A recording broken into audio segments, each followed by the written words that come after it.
মেলার প্রবেশ মুখে রাস্তার দুপাশে মানুষের ঢল। শুরুতে মানুষ কম আসলেও শেষ দিকে মানুষের আনাগোনা বেড়েছে।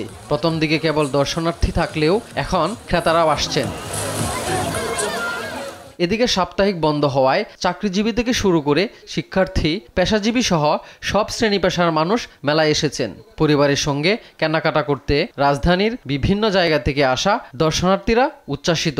আমার কাছে রিজনেবলই লাগছে, তবে এতটা কিছু কিছু পণ্য আছে অতিরিক্ত বেশি, আবার কিছু কিছু আছে রিজনেবলের মধ্যে। আমার অনেক ভালো লাগছে, মেলায় অনেক কিছু আছে এবং আই থিঙ্ক এই জায়গাটাতে আরও অনেক কিছু করা যায়। এখানে দেখতে পাচ্ছি সবাই এসেছে এখানে এবং দেখা যাচ্ছে সবাই অনেক মজা করছে। খুবই ভালো, আমার অনুভূতিটা মানে বলার মতো না, অনেক ভালো লাগছে। আমার অনেক ভালো লাগছে। মানুষজন আসলে এভাবে সচরাচর প্রতিদিন এরকম দেখা যায় না, বিশেষ করে ছুটির দিনগুলো ছাড়া আর কি। খুবই ভালো লাগছে। মেলা শেষ হতে আর কয়েকদিন বাকি। বিক্রি বেশ ভালোই চলছে, ক্রেতারাও বেশ আগ্রহী। দেশি বিদেশি সব ব্যবসায়ীরা আশা করছেন যেসব পণ্য নিয়ে এসেছেন তা বিক্রি করে যেতে পারবেন। শেষ দিকে বিক্রি বাড়ায় খুশি ব্যবসায়ীরা। আগের তুলনায় এবার অনেক কাস্টমার, অনেক ভিড় আছে। ফ্রাইডেতে আরও কাস্টমার অনেকগুলা সমালোচনা চলতেছে।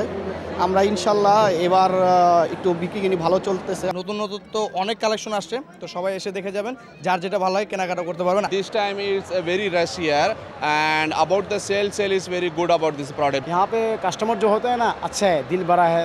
মেলায় দেশি পণ্যের পাশাপাশি বিদেশি পণ্যের বন্ধনে বাণিজ্য খাতে দেশের অর্থনীতিতে বিশেষ অবদান রাখবে বলে আশা করছেন সংশ্লিষ্টরা।